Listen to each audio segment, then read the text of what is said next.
श्री शिवाय नमस्तु भयम। दोस्तों, जैसा कि आप सभी लोग जानते हैं कि 16 फरवरी 2026 फाल्गुन महीने में पड़ने वाली सोमवार चतुर्दशी तिथि है और फाल्गुन महीने की सोमवार व्रत है और हमारे हिंदू धर्म में इसका बहुत ही बड़ा और विशेष महत्व होता है। अगर कभी भी मौका लग जाए और फाल्गुन महीने का चतुर्दशी तिथि सोमवार के दिन पास जाए तो आप लोगों को सिर्फ और सिर्फ तुलसी की सूखी लकड़ी वाला उपाय तो अवश्य ही करना चाहिए। इन दोनों का संयोग बहुत ही कम आता है। इसी के साथ में गुरुजी ने अपनी शिव पुराण कथा में बताया है कि इस दिन आपको तुलसी की सूखी लकड़ी वाला उपाय तो आपको अवश्य ही करना चाहिए, क्योंकि ऐसा दिन पूरे साल में सिर्फ एक ही बार आता है। और दोस्तों, आप सभी लोग जानते हो कि सोमवार चतुर्दशी तिथि का अगर सबसे बड़ा कोई उपाय है तो वह तुलसी की लकड़ी वाला उपाय है। तो दोस्तों, सोमवार चतुर्दशी तिथि के दिन आप लोगों को इस तुलसी की सूखी लकड़ी वाला उपाय को जरूर करना है। बहुत सारे लोग होंगे जिन लोगों ने इस उपाय को ना किया हो, मतलब पूरा साल निकल गया, उन्होंने किसी भी दिन इस तुलसी की सूखी लकड़ी वाला उपाय को ना किया हो।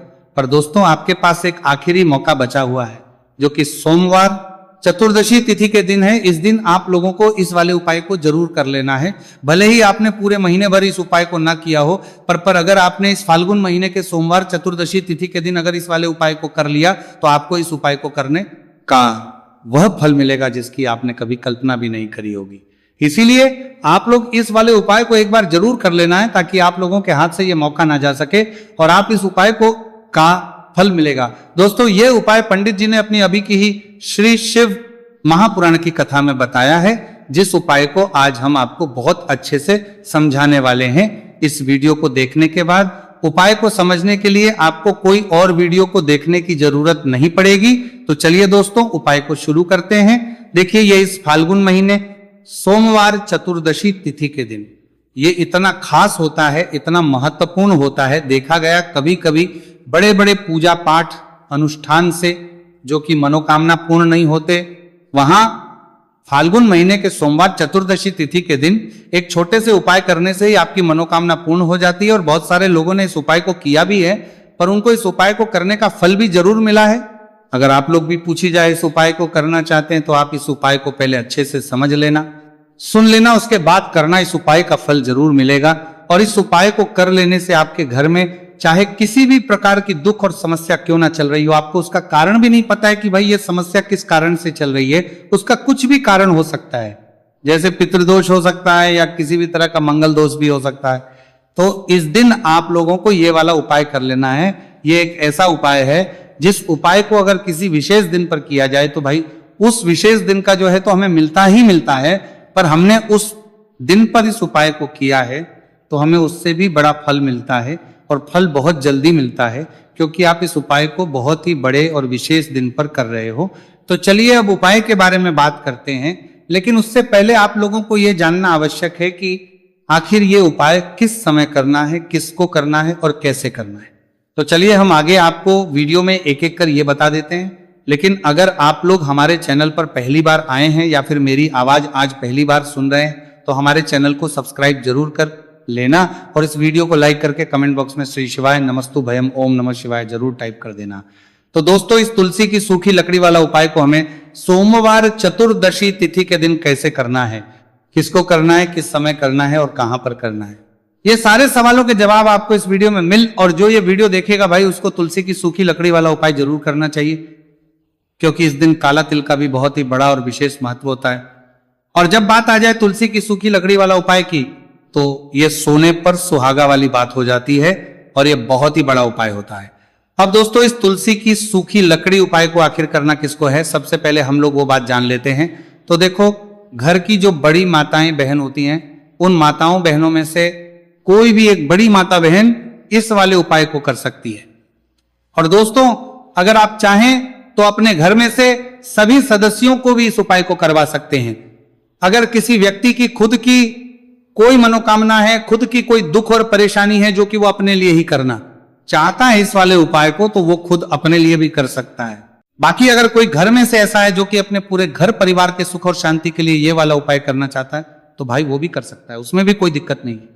कहने का मतलब यह है कि इस उपाय को हर एक सदस्य भी कर सकता है और पूरे घर परिवार के सदस्य के लिए घर की बड़ी माताओं बहनों में से कोई एक माता बहन भी कर सकती है। माताएं बहनें अगर घर में उपस्थित ना हो या वो ये वाला उपाय ना कर पा रही हो तो फिर घर का कोई बड़ा सदस्य भी इस तुलसी की सूखी लकड़ी वाला उपाय को कर सकता है, चाहे फिर वह पुरुष ही क्यों ना हो, उसमें कोई दिक्कत वाली बात नहीं है। उसके बाद में दोस्तों जो अगला प्रश्न निकल कर आता है वो ये आता है इस उपाय को लेकर कि आखिर इस उपाय को हमें किस समय करना है, सुबह के समय करना है कि शाम के समय करना है। तो देखो इस वाले उपाय को आप लोग सुबह के समय भी कर सकते हो और शाम के समय प्रदोष काल में भी कर सकते हो। अब अगर आप पूछो कि भाई साहब सबसे उत्तम समय कौन सा रहेगा इस तुलसी की सूखी लकड़ी वाला उपाय को करना है, का तो हम बस यही कहेंगे कि इस उपाय को आप सुबह के समय करेंगे तो ज्यादा बेहतर होगा। बाकी अगर प्रदोष काल शाम के समय भी करेंगे तो भी अच्छा होगा, उसमें कोई भी दिक्कत वाली बात नहीं है। तो अब दोस्तों जो अगली सबसे बड़ी और महत्वपूर्ण बात आती है वो ये आती है कि सुबह अगर हम उपाय को करेंगे तो हमें कितने बजे से लेकर कितने बजे तक के बीच में करना है, और शाम के समय प्रदोष काल में करेंगे तो हमें कितने बजे से लेकर कितने बजे के बीच में करना है। तो देखो सुबह जितनी जल्दी हो सके आप उपाय को करने की कोशिश करना। बाकी अगर किसी कारणवश लेट भी हो जाओ, थोड़ी देर भी हो जाए तो 10 या 11 बजे तक भी आप उपाय कर लेना, पर 12 बजे से ज्यादा देरी ना हो, ठीक है, इस बात का ध्यान रखना।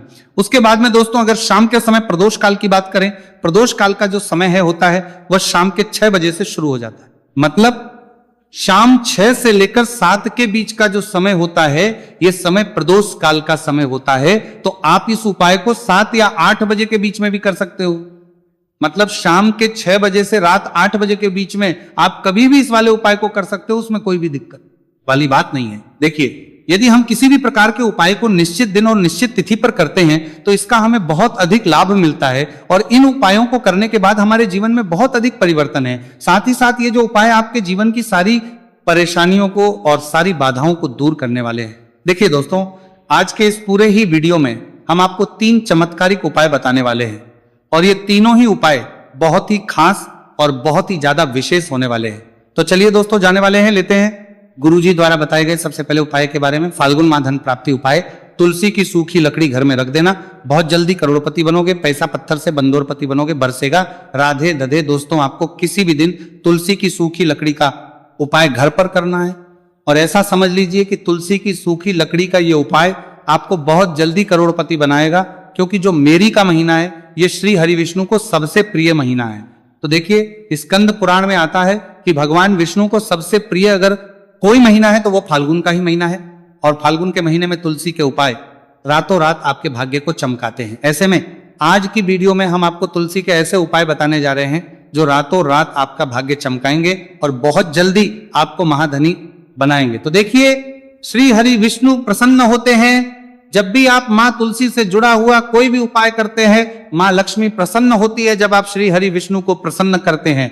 अब आज की वीडियो में जो उपाय हम आपको जा रहे हैं, इस उपाय को करने से श्री हरि विष्णु तुरंत प्रसन्न होते और सीधे सीधे आप माँ लक्ष्मी को प्रसन्न कर लेते हैं। आपके जीवन में आप खुद अपने सौभाग्य को प्रसन्न कर लेते हैं। इसकी तरफ करने के भी आपके जीवन में आप खुद अपने सौभाग्य को प्रसन्न कर लेते हैं, प्राप्त कर लेते हैं इस छोटे से उपाय को करके। तो देखिए सबसे पहले बात कर लेते हैं कि जो माँ तुलसी है इनके बिना श्रीहरि विष्णु का पूजन और श्रीहरि विष्णु का भोग दोनों ही अधूरे हैं। जब भी हम श्रीहरि विष्णु को भोग कराते हैं, उनको भोग लगाते हैं, उसमें हम तुलसी दल जरूर डालते हैं, एक पत्ता डालेंगे लेकिन तुलसी दल जरूर डालते हैं, क्योंकि बिना तुलसी दल के श्रीहरि विष्णु कोई भी भोग स्वीकार नहीं करते। और फाल्गुन के महीने में तुलसी का पूजन करने से व्यक्ति को सौभाग्य की प्राप्ति होती है, उसके घर में कभी निर्धनता नहीं आती है। आप देखिए सबसे पहले तो आपको फाल्गुन के महीने में एक हरा भरा तुलसी का पौधा अपने घर में लगाना चाहिए। अगर पहले से आपके घर में तुलसी का हरा भरा पौधा है तो बहुत उत्तम है, अगर नहीं है तो फाल्गुन के महीने के लिए महीने में एक तुलसी जी का पौधा आप जरूर लेकर आए, क्योंकि सबसे श्रेष्ठ महीना है तुलसी के पौधे को अपने घर में लाकर लगाने के लिए।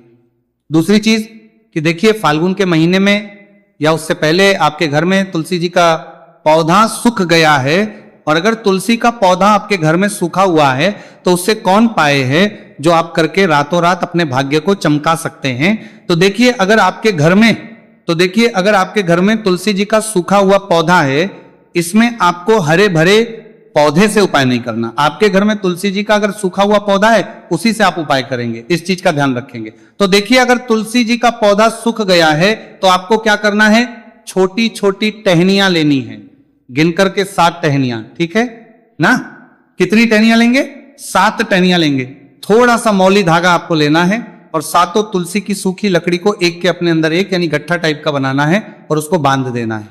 ठीक है ना, सारी तुलसी की लकड़ियों को इकट्ठा करना है और मौली धागे से बांध देना है। बांध देंगे कलावा लपेट कर। अब आपको क्या करना है, रोली का इस तुलसी की सूखी लकड़ी पर आपको करना है, रोली का तिलक करेंगे। अगर चंदन है तो थोड़ा सा चंदन लगा दीजिए। अब ये तुलसी की जो सूखी लकड़ी है ये आपको थोड़ी देर अपने घर के मंदिर में रखनी है श्री हरि विष्णु के सामने, और एक देसी घी का दीपक आपको श्री हरि विष्णु के सामने लगाना है। दीपक गोल बाती का लगाएंगे और उसमें एक चुटकी पिसी हुई हल्दी डाल देंगे। ठीक है ना, श्री हरि विष्णु को हल्दी बहुत प्रिय दीपक लगा देंगे। थोड़ी देर बाद जो तुलसी की लकड़ियां हैं उनको ऐसे ही रखा रहने देंगे, तिलक करने देंगे। अब थोड़ी देर बाद आपको क्या करना है, तुलसी की वो जो सूखी लकड़ी बांधी थी कलावे से, मोली धागे से, अब आपको उन्हें उठाना। एक छोटे से लाल कपड़े में आप इसको रख लीजिए। ठीक है ना, लाल कपड़े में रख लीजिए, पीला कपड़ा हो तो पीले कपड़े में रख लीजिए। रखने के बाद आपको क्या करना है, इसकी पोटली टाइप की बना देनी है। धागे से लपेटकर मोली धागे से पोटली बना लीजिए, आराम से बंध जाती है। अब इस पोटली को आपको कहां रखना है, इसे आपको अपने घर के मुख्य द्वार पर टांगना है। ठीक है ना, अंदर की तरफ मुख्य द्वार पर अंदर की तरफ टांग दीजिए और मां लक्ष्मी का ध्यान करिए, श्री हरि विष्णु का ध्यान करिए, उनसे प्रार्थना करिए कि हे धन की देवी महालक्ष्मी, आप मेरे घर में पधारिए और अपनी कृपा मुझ पर बरसाइए। इस तरह से आपको प्रार्थना करनी है और मंत्री बोलना है, ओम नमो भगवते वासुदेवाय नमः 11 बार। ये मंत्र बोलना है। एक दीपक आपको जिस दिन भी उपाय कर रहे हैं अपने घर के मुख्य द्वार पर प्रज्वलित करना है। चौमुखी दीपक, 4 बाती का दीपक लगाएंगे और थोड़ी सी हल्दी उस दीपक में भी डाल देंगे। मुख्य द्वार पर दीपक बाहर की तरफ लगाना है, सीधे हाथ पर। ठीक है ना, ये उपाय फाल्गुन में आप करिए और देखिए कि कैसे आप महाकरोड़पति बनते हैं, कैसे आपके पास पैसा आता है और कैसे आपके पास पैसा रुकता है। तो ये वही उपाय है जो रातों रात आपके भाग्य को चमकाएगा और आपको महाधनी बनाएगा। छोटा सा उपाय आपको महाकरोड़पति बनाएगा। आपके बाद करोड़पति या बनते बनाया गया है, देगा। अगर सच्ची श्रद्धा से आपने इस उपाय को कर लिया, साथ ही साथ फाल्गुन के महीने में अगर कोई जूते का दान कर देता है, जूते चप्पलों का कोई दान कर देता है, इस माह में तो समझ लीजिए उसे हर वो वस्तु मिलती है जिसकी वो कल्पना करता है, जिसकी वो चाहता है। आपने अगर कुछ ऐसा सोचा है कि हाँ मुझे ये वस्तु या मुझे ये चीज मिल जाए, मेरी ये इच्छा पूरी हो जाए, आपकी कोई भी इच्छा अधूरी है, पूरी नहीं हो रही, तो फाल्गुन माह में आप चाहे किसी एक व्यक्ति को दान करें, जूते या चप्पल का दान जरूर करेंगे और फिर देखिए कि आपका भाग्य कैसे आपका साथ देता है और कैसे आप अपने जीवन में आगे बढ़ते चले जाते हैं। तो बहुत अच्छे से उपाय आपको बताया है। अब हम बात करते हैं दूसरे विशेष उपाय की। देखिए, ये उपाय भी तुलसी जी के पौधे के वहां पर करना है। आपके भाग्य का उदय करने के लिए आपके घर में धन सम परेशानियां हैं, कर्ज की समस्या अगर दिन पर दिन बढ़ती जा रही है, खत्म नहीं हो रही है, बहुत ज्यादा परेशानियां हैं, तो आपको ये उपाय करना चाहिए। देखो करना क्या है, बहुत ध्यान से समझना। आपको मात्र तांबे के पात्र के अंदर जल लेना है, उस जल के अंदर एक चुटकी आपको हल्दी मिला देनी है। ठीक है, और साथ में लेना है एक कमल गट्टा या केवल उपाय फाल्गुन सोमवार चतुर्दशी तिथि के दिन करना है। अगर आपको ऐसा लगता है कि आपके जीवन में अष्टलक्ष्मी का वास नहीं है, भाग्य का साथ आपको नहीं मिल पा रहा है, तो आप ये उपाय शनिवार के दिन कर सकते हैं, सोमवार चतुर्दशी तिथि के दिन भी कर सकते हैं। ठीक है, शनिवार सोमवार दोनों दिन आप ये उपाय कर सकते हैं। देखो करना क्या है, इस जल के पात्र के अंदर हल्दी डाली और एक कमल गट्टा डाला। अब आपको तुलसी जी के वहां पर जाना है। देखिए, जब आप हल्दी डालोगे जल के पात्र के अंदर, तब आपको ओम नमो भगवते वासुदेवाय का 11 बार जाप करना है, फिर हल्दी डालना है। जब आप कमल गट्टा डालोगे तब आपको ओम श्री नमः या ओम महालक्ष्मी नमः इस मंत्र का जाप करते हुए कमलगट्टा डालना है, 11 बार जाप करना है। ठीक है, कमलगट्टा और हल्दी दोनों होना चाहिए। कमलगट्टा महालक्ष्मी का प्रतीक माना जाता है और हल्दी जो है वो भगवान विष्णु के निमित्त आप हल्दी डालेंगे। ठीक है, इस जल को आपको तुलसी जी की जड़ में अर्पित करना है। ओम नमो भगवते वासुदेवा का जाप करते हुए बस इतना सा उपाय करना। धन संबंधी को कोई भी परेशानियां हैं वो सब दूर हो, ऐसी आपको प्रार्थना करनी है। कर्ज से जुड़ी कोई परेशानी हो तो ऐसी प्रार्थना करनी है कि ये दूर हो जाए, ऐसी कामना करते हुए ये दूसरा प्यारा सा उपाय आपको करना है। तो देखो, ये हो गया उपाय जो कि आप सुबह से लेकर के शाम तक कर सकते हैं। चतुर्दशी तिथि सोमवार या शनिवार के दिन सिर्फ एक बार ही करना है। अब जो कमलगट्टे को आपको वहीं पर तुलसी जी के वहां पर रखे रहने देना है, आपको उठाना नहीं है। वो कमलगट्टा चाहे तो आप तुलसी जी के वहीं पर गांठ दें, ठीक है, तो भी चलेगा। तो इस प्रकार से आपको ये सुंदर सा उपाय करना है। अब हम बात करते हैं तीसरे उपाय की। ध्यान ना रखना, ये जो दूसरा उपाय है ये आपको आपके घर में ही करना है, बाहर कहीं पर भी करके आना। ठीक है, घर में अगर तुलसी जी हो तो ही आप ये उपाय कर सकते हैं। अब आपको क्या करना है, भगवान शिव के मंदिर में जाएंगे, जो एक बेलपत्र है वह माता अशोक सुंदर वाले स्थान पर आपको अर्पित करना है।